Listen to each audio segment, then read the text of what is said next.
Hello and welcome back to Underlab. Sans is responsible for mystery after mystery within Undertale. There's his unexplained past of how he just showed up in Snowdin and deserted himself alongside his brother. There's his mysterious connections to Gaster, and finally there's his incredible powers that he alone seems to possess. These include karmic retribution, what seems to be telekinesis, and even teleportation. While people have tried to explain these many times in the past, is it possible that he has one distinct ability that enables all the rest? Well, my patron Zelda Butterface suggested this to me, and I have to admit it's pretty convincing. Everything Sans does stems from one power in particular, which is actually quite well explained if you dig deep enough. So what exactly am I talking about? Well, it's time to find out Sans' secret power.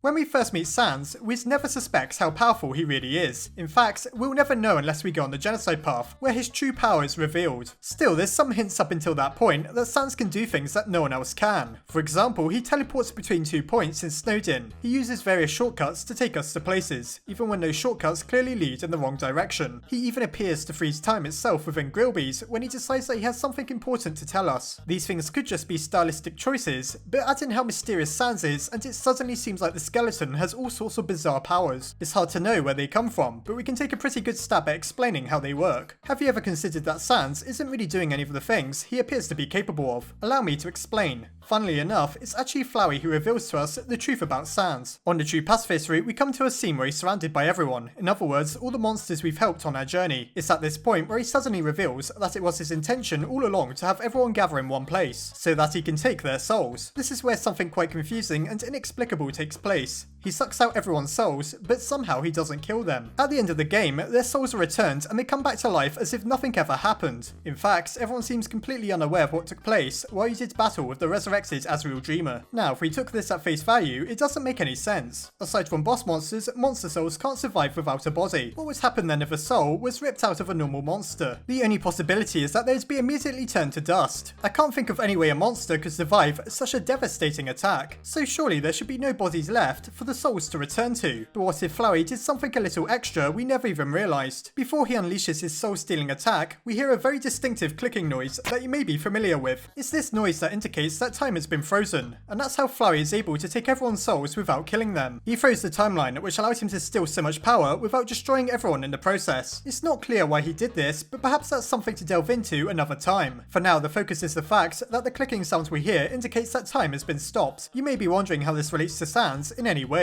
Well, let's go all the way back to Snowdin. I'm sure you remember that I mentioned that he appears to freeze time while within Grillby's. And guess what? We hear the exact same sound yet again. During this scene, everyone but you and Sans is frozen in place. Now, doesn't that seem familiar? Flowey does exactly the same thing to Frisk. He freezes everyone but us, allowing us to have our final battle. It's possible that Flowey isn't strong enough to freeze Frisk at that point, and that's the only reason we're able to do battle with the god of hyperdeath. Anyhow, enough about Azrael. The focus is on Sans, though it was vital to compare Flowey's abilities to Sans, as they seem to be exactly the same. There appears to be no way that Flowey could have pulled off what he did without freezing time, and we even heard that distinctive clicking sound. We have no reason to doubt that's exactly what he did. In other words, it's pretty much confirmed that Sans can also pause time. There's the same sound effects and the evidence of what we see in Grillby's. It doesn't even seem that outlandish in a world where people can reload and destroy timelines. So why is the power to control time Sans' ultimate ability? Well, think of it like this. It explains all of his other powers, for example the shortcuts. We see Sans wander wander off in the wrong direction and somehow end up where he needs to be. He even does this at the very end of the game on the surface. How could he possibly have any shortcuts up there? We know that he's clearly up to something. While we've speculated it's teleportation, we have nothing to confirm that's what it is. What if he was simply pausing time whenever he wanted to go somewhere instantaneously? There's no way we'd know. The monsters weren't aware that Azrael had frozen time, and so for that matter, maybe Fresk isn't either when Sans pulls the same stunt. He could easily drag us over to Grillby's or wherever else while we're unable to move. And as for himself, it's no surprise that he can go anywhere within an instant. Now I know what you're thinking. It's all impossible because of the genocide route. If Sans can really control time, why doesn't he just do that and kill us effortlessly? Well, that may be because of what's allowing him to manipulate time in the first place. It could very well be determination. We know that's how Flowey had the powers he did, and determination is also the reason we can reset and reload. Determination is tied to time within Undertale, or so it seems. This also gives an explanation to the apparent blood at the end of fighting Sans, other than it just being ketchup. Now if Sans really does have some amount of determination, that would explain why he can't just defeat us without any problem whatsoever. If you remember correctly, he only gets serious about halfway into the fight where he starts to change his attack patterns. Once again we hear that clicking noise as his attacks shift between various patterns in the blink of an eye. By using this idea, I can explain just what exactly we're seeing. Sans is in a battle of wills with the player. Our own excessive amount of determination that we've gathered on the genocide path is preventing him from completely freezing time. Therefore, all he's able to do is surprise us by stopping time long enough to change his attack. Notice how Sans uses various attacks that no other monster is capable of, particularly the ability to change his technique in the middle of his round. It's all to do with his power over time, which unfortunately for him can't rival our overwhelming determination. It's a lot like how Omega Flowey couldn't shake us off even after absorbing 6 human souls. In the Sans battle, we're like Flowey. Sans makes use of all the determination and power he has left to pause time for as long as he's able in order to try and catch us off guard. Now, I can't say for certain whether it really is determination, and if it is, where he gets it from. Not to mention that this isn't really a new idea. People have been speculating about Sans having determination for ages. I think it's believable though that he really does have the ability to control time, and that it can explain almost everything he does. How is he able to work 2 jobs at once? Well, it probably isn't that hard when travel time isn't a question. Why does he always seem so confident? It's quite likely because he knows he can just pause time if he needs to. The only time something is a threat to him is when it possesses determination, such as the human and Flowey. Unsurprisingly, we have similar abilities to Sans. We can reload time rather than freeze it. You already know what Flowey can do. And so it seems fairly likely that Sans somehow is able to tap into the time controlling powers of determination. Through this, he appears to teleport, can dodge almost any attack, and he appears to be stronger than almost any other monster in the underground. It turns out he might not be, but with this singular power, he can do a lot of things that other monsters can't. It's no wonder that the fight with him is such a challenge if he keeps freezing time for brief intervals. Perhaps there's even hope that he survived the genocide route with this in mind, but I won't go into that for now. To me, it seems undeniable that Sans' secret power is the ability to control time. And not only that, but it seems even more sensible if we keep his connection to Gaster in mind. Remember how it specifically stated that Gaster was shattered across space and time, proving that the timeline itself is integral to the character. Considering that Sans likely knew Gaster before the incident, I'm not at all surprised to learn that Gaster imparted knowledge on Sans that allows him to take control of time when necessary. Naturally, I imagine Sans typically just uses his incredible ability to nap off when he feels like it.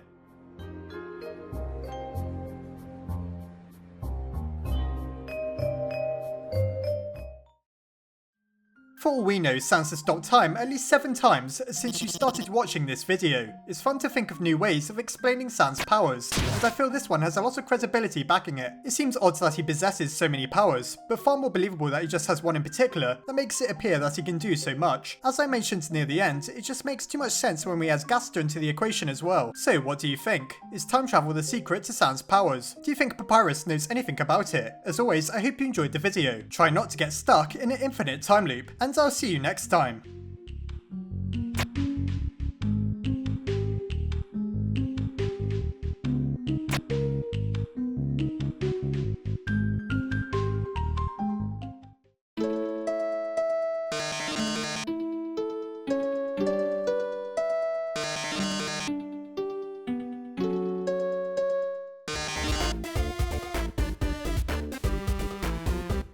Before I go, I'd just like to say a massive thank you to my patrons. My head scientists Asgorn Shi, Cameron Vigil, Kay Jensen, Sophronius and Mary, and my Underlab scientists Crystal Sleet, Nicholas Dux, Armin Arlett, Marisa Ray, Corey Kidwell, Yushio Coroni, Sarah Wydra and Emily Gatewood. If you enjoyed this video, please consider checking out the Patreon link below, as well as the video that explains why I'd so massively appreciate your contribution.